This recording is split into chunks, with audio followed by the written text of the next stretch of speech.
16 October 2025 பொதுக்காலம் 28ஆம் வார வியாழக்கிழமை. முதல் வாசகம். இயேசுவின் மீது வைக்கும் நம்பிக்கையின் வாயிலாகவே எவரும் கடவுளுக்கு ஏற்புடையவராக முடியும். திருத்தூதர் பவுல் ரோமியருக்கு எழுதிய திருமுகத்திலிருந்து வாசகம். சகோதர சகோதரிகளே, கடவுள் மனிதரை தமக்கு ஏற்புடையவராக்கும் செயலுக்கும் திருச்சட்டத்திற்கும் தொடர்பு இல்லை என்பது வெளியாக்கப்பட்டுள்ளது.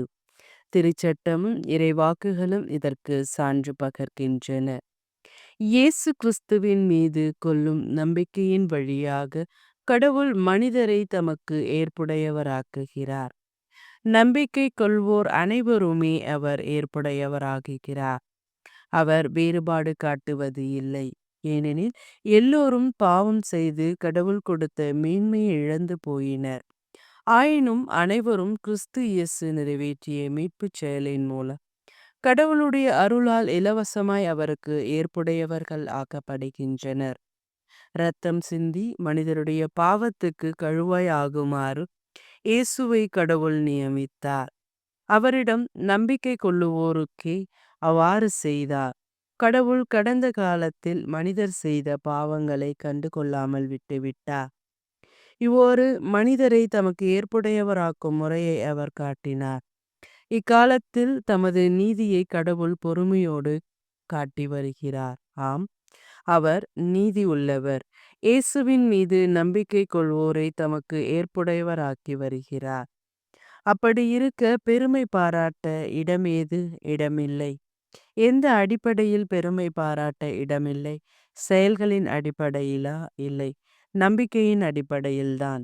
ஏனெனில் திருச்சட்டம் சார்ந்த செயல்களால் அல்ல, இயேசுவின் மீது வைக்கும் நம்பிக்கையின் வாயிலாகவே எவரும் கடவுளுக்கு ஏற்புடையவராக முடியும் என கருதுகிறோம். கடவுள் யூதருக்கு மட்டுமா கடவுள்? பிற இனத்தாருக்கும் அவர் கடவுள் அல்லவா? ஆம், பிற இனத்தவருக்கும் அவரே கடவுள். ஏனெனில் கடவுள் ஒருவரே. விருத்த சேதனம் பெற்றவர்கள் ஆயினும் விருத்த சேதனம் பெறாதவர்கள் ஆயினும் இயேசுவின் மீது கொள்ளும் நம்பிக்கையின் அடிப்படையில் யாவரையும் கடவுள் தமக்கு ஏற்புடையவராக்குகிறார். ஆண்டவரின் அருள்வாக்கு. இறைவா உமக்கு நன்றி. நற்செய்தி வாசகம். ஆபேலின் இரத்தம் முதல் சகேரியாவின் இரத்தம் வரை இறைவாக்கினர் அனைவரின் இரத்தத்திற்காக கணக்கு கேட்கப்படும். லூக்கா எழுதிய தூய நற்செய்தியிலிருந்து வாசகம்.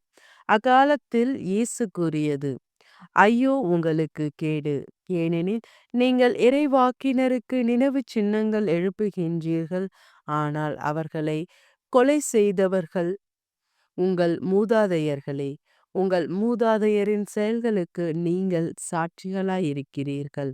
அவற்றுக்கு உடன்பட்டும் இருக்கிறீர்கள். அவர்கள் கொலை செய்தார்கள், நீங்கள் நினைவு சின்னம் எழுப்புகிறீர்கள். இதை முன்னிட்டே கடவுளின் ஞானம் இவ்வாறு கூறுகிறது, நான் அவர்களிடம் இறைவாக்கினர்களையும் திருத்தூதர்களையும் அனுப்புவேன். அவர்களுள் சிலரை கொலை செய்வார்கள், சிலரை துன்புறுத்துவார்கள். ஆபேலின் இரத்தம் முதல் பலிபீடத்திற்கும் தூயகத்திற்கும் நடுவே சிந்தப்பட்ட சகேரியாவின் இரத்தம் வரை உலகம் தோன்றியதிலிருந்து சிந்தப்பட்ட இறைவாக்கினர் அனைவரின் இரத்தத்திற்காக இந்த தலைமுறையினிடம் கணக்கு கேட்கப்படும். ஆம், நான் உங்களுக்கு சொல்லுகிறேன், இந்த தலைமுறையினரிடம் கணக்கு கேட்கப்படும். ஐயோ, திருச்சட்ட அறிஞரே உங்களுக்கு கேடு, ஏனெனில் அறிவு களஞ்சியத்தின் திறவுகோலை நீங்கள் எடுத்து கொண்டீர்கள். நீங்களும் நுழைவதில்லை, நுழைவோரும் தடுக்கிறீர்கள்.